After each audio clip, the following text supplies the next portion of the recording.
একটাই কথা বলতে চাই, যে কোনো মুহূর্তে যে কোনো সময় এই দেশের জনতা আল্লাহর তরফ থেকে নেমে যাবে, আল্লাহর তরফ থেকে নেমে যাবে।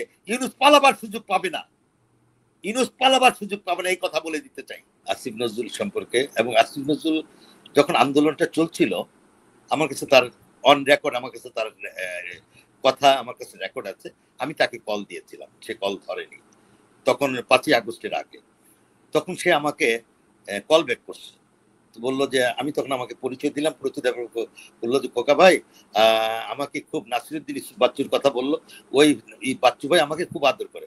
আমি বললাম, আমি তাকে কয়েকটা কথা বলছিলাম যে অনলাইন রেকর্ডে রাখছি, যে আপনারা আমাদের সমর্থন পাচ্ছেন, কিন্তু এমন কিছু করবেন না যেখানে আমার দেশের স্বাধীনতা ক্ষতি হয়, আমার দেশের মুক্তিযুদ্ধের অপমাননা হয়, আমার 71 যেন ভুলণ্ডিত না হয়। এরপরে বললো যে আমি আপনার সঙ্গে কথা বলবো, এরপর আজ পর্যন্ত কথা বলে নাই। তারপর আমি তাকে একটা টেক্সট মেসেজ দিয়েছিলাম যে আমি মনে হয় রং পার্সনকে আমি কথা বলেছি, আর আমার আপনার সঙ্গে আমার কথা বলার প্রয়োজন না, ওইটা এখন আমি রেখে দিয়েছি, যদি সময় হয় কোনোদিন আমি তাকে দেখাবো। এখন আমি আসি, যে কথাটা আছে গর্জে ওঠার অপেক্ষায় 71। আমি সুলতানা একটা কথা বলতে চাই, বঙ্গবন্ধু মারা গেছে, আমি এত কান্দি নাই, কিন্তু যখন বঙ্গবন্ধুর মাথার উপর প্রস্রাব করা হচ্ছিল, তখন আমি নিজকে ঠিক রাখতে পারি নাই। তখন আমি চিন্তা করছি কি, এই জাতির জন্য কি স্বাধীনতা এনেছিলাম? আজকে সুলতান একটা কথা বলি, আমি জানি না আমি মরবো কি বাঁচবো।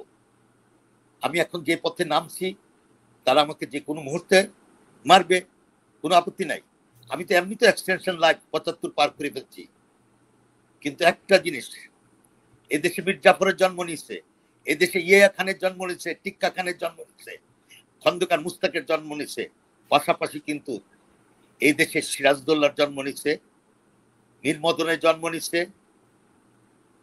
নেতাজি সুভাষ বসুর জন্ম নিচ্ছে, সূর্য সেন মাস্টারদার জন্ম নিয়েছে, প্রীতিলতাদির জন্ম নিয়েছে, সরোয়ারদির জন্ম নিয়েছে, ভাসানীর জন্ম নিয়েছে, বঙ্গবন্ধু শেখ মুজিবের জন্ম নিয়েছে, এদেশে তোফায়েল আহমেদেরও জন্ম নিয়েছে, যে তোফায়েল আহমেদের ছাত্র সংগ্রাম পরিষদের নেতৃত্ব দিয়েছিলেন। 1971 সালের 3রা মার্চ বঙ্গবন্ধুকে জাতির পিতা হিসেবে সর্বসম্মতিভাবে ঘোষণা দিয়েছিলেন। আমাদের কাছে কোনো কিন্তু আপোষ নেই। নবী ভাই দলীয় ভাবে অনেক কথা বলছেন, আমি সেই জায়গায় যাব না।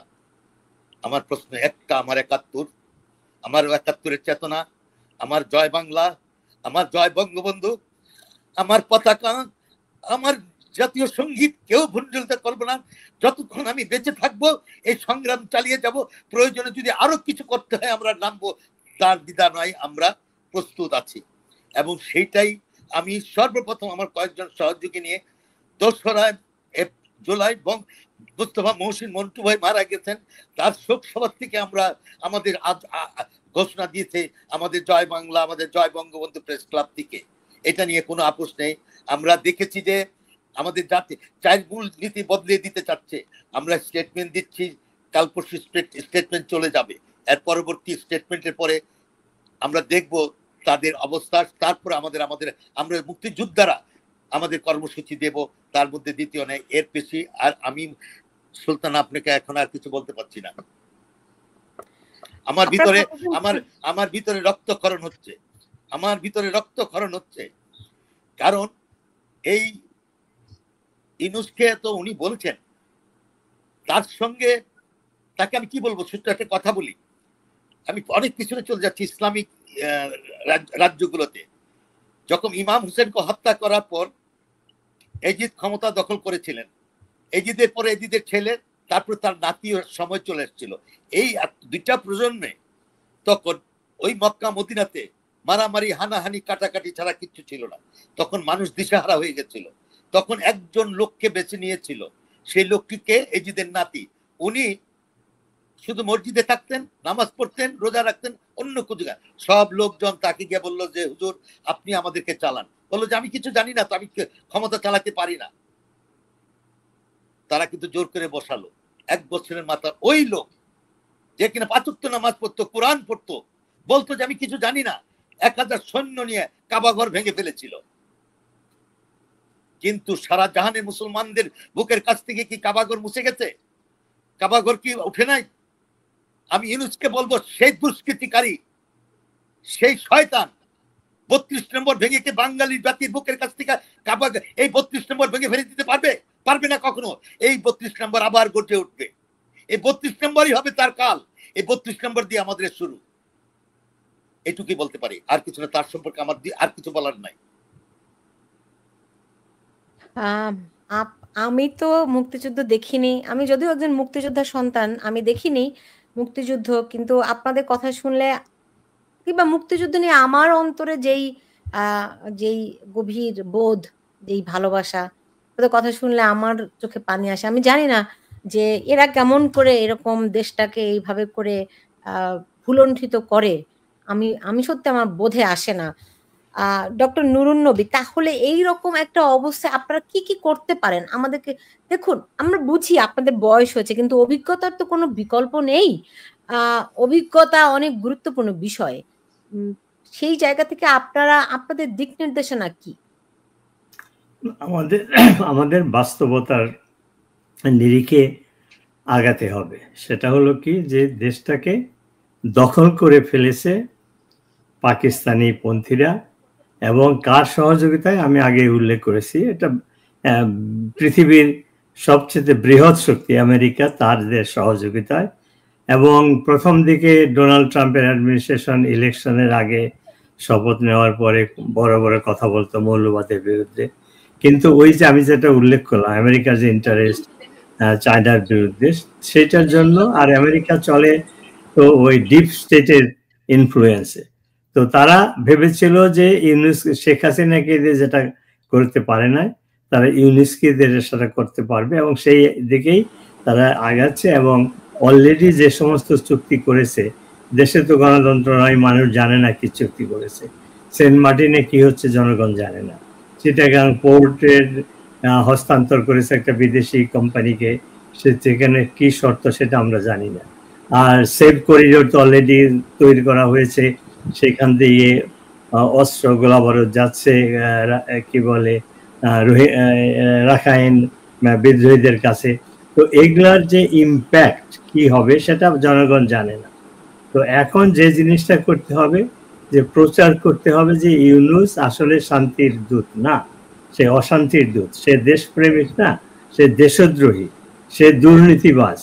এই কথাগুলো সাধারণ মানুষকে জানাতে হবে, বিশেষ করে নতুন প্রজন্ম। এই যে কিছুদিন আগে বিমান দুর্ঘটনার পরে ছাত্ররা যে বিক্ষোভ করলো, সেক্রেটারির আক্রমণ করলো, এটাকে ইউনূস সরকার চেষ্টা করলো যে এটা আওয়ামী লীগ, ছাত্রলীগ, যুবলীগ করেছে। আসলে তা না, এটা স্বতঃস্ফূর্তভাবে এরা নন পার্টিজান, এরা কোনো দলের সদস্য না, সাধারণ ছাত্র।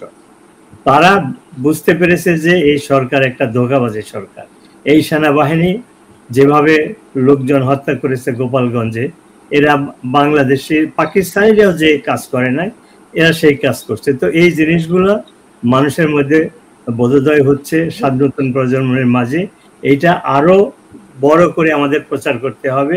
এবং যখন আপনি যে যে খেলায় নামবেন, সেই খেলার গেম অনুসারে আপনাকে তো খেলতে হবে। তো সেই জন্য এরা যে ফলস ন্যারেটিভ তৈরি করে গত 15-16 বছরে যে প্রচার করেছে, ইয়াং জেনারেশনেরদেরকে মস্তিষ্ক ধুলাই করেছে, টাকা পয়সা ঢেলেছে, সেটাকে কাউন্টার করার জন্য আমাদের পজিটিভ ন্যারেটিভটা তৈরি করতে হবে। মুক্তিযুদ্ধের চেতনা, মুক্তিযুদ্ধের ইতিহাস, মুক্তিযোদ্ধাদের অবদান, এগুলো তাদেরকে শিখাতে হবে। মুক্তিযুদ্ধের সরকারের তো ক্ষমতায় ছিল, তারা কেন সেই পজিটিভ নেগেটিভ তৈরি, তারা তো অনেক প্রচারণাও করেছে, তবু কেন এই তরুণরা বিভ্রান্তির পথে গেল? সেইটা কি খুঁজে দেখা দরকার নয়? সুলতানা, আমি নৈবাকে একটু থামাই দিচ্ছি। নৈবা, আমি এক্সট্রিমলি সরি ফর ইন্টারাপশন। না না, প্লিজ গো হেড। নৈবা, আমি নিজেকে থামাই রাখতে পারছি না। আপনারা অনেক তাত্ত্বিক কথা বলেন, আমি তাত্ত্বিক কথায় বিশ্বাস কম করি। একটাই জিনিস, এই মুক্তিযোদ্ধারা জেগেছে, এক কথায় বলতে পারি, এই মুক্তিযোদ্ধারা জেগেছে। ৭১কে মুছে ফেলতে পারবে না ইনশাল্লাহ। কারণ আমার বাপ বলে গেছিল, আমি যদি হুকুম দেবার নাও পারি, তোমাদের কাছে যার কিছু আছে তাই নিয়ে শত্রুর মোকাবেলা করো। এবারের সংগ্রাম মুক্তির সংগ্রাম, এবারের সংগ্রাম স্বাধীনতার সংগ্রাম। এই শব্দটা কিন্তু অপব্যাখ্যা করে যারা, যে তিনি স্বাধীনতা ঘোষণা করেনি, ৭ই মার্চই তো স্বাধীনতা ঘোষণা হয়ে গেছে, এবং ৩রা মার্চই ছাত্র সংগ্রাম পরিষদ থেকে তাকে জাতির পিতা হিসেবে ঘোষণা করা হয়ে গেছে। আজকে কারোর কাছ থেকে নিতে হবে না যে আজকে পোলাপান বলে মুজিববাদ ধ্বংস করে দেবে। আর মুজিববাদ কি এটা কিন্তু আমরা জানি না। শেখ হাসিনা তো কোনোদিন বলে নাই মুজিববাদ কি। তারা কোত্থেকে উপলব্ধি বাইর করেছে, এটা হলো ডক্টর ইউনূস জানে। কারণ ডক্টর ইউনূস অপকর্ম করার জন্য অপকৌশল অবলম্বন করছে। এক কথায় ৭১-এর মুক্তিযোদ্ধারা যে মুক্তিযুদ্ধ করেছিল, ৭১-এর মুক্তিযোদ্ধারা বেঁচে আছে, হয় ৭১-এর মুক্তিযোদ্ধারা তার বিজয় ছিনে নিবে, আর না হয় ৭১-এর মুক্তিযোদ্ধাদের রক্তের উপর দিয়ে দেশ ভেসে যাবে। এই কথাটাই বলতে পারি, আর কিছু বলবো না। আর কিছু বলবো না সুলতানা। আমাদেরকে রক্তকরণ করে ফেলছে সে। এখন আমাদের পিছনের দেওয়াল আর কোনো জায়গা নেই যাওয়ার। একটাই কথা বলতে চাই, যে কোনো মুহূর্তে যে কোনো সময় এই দেশের জনতা আল্লাহর তরফ থেকে নেমে যাবে, আল্লাহর তরফ থেকে নেমে যাবে। ইউনূস পালাবার সুযোগ পাবে না, ইউনূস পালাবার সুযোগ পাবে না, এই কথা বলে দিতে চাই। ইনশাআল্লাহ জয় আমাদের হবে।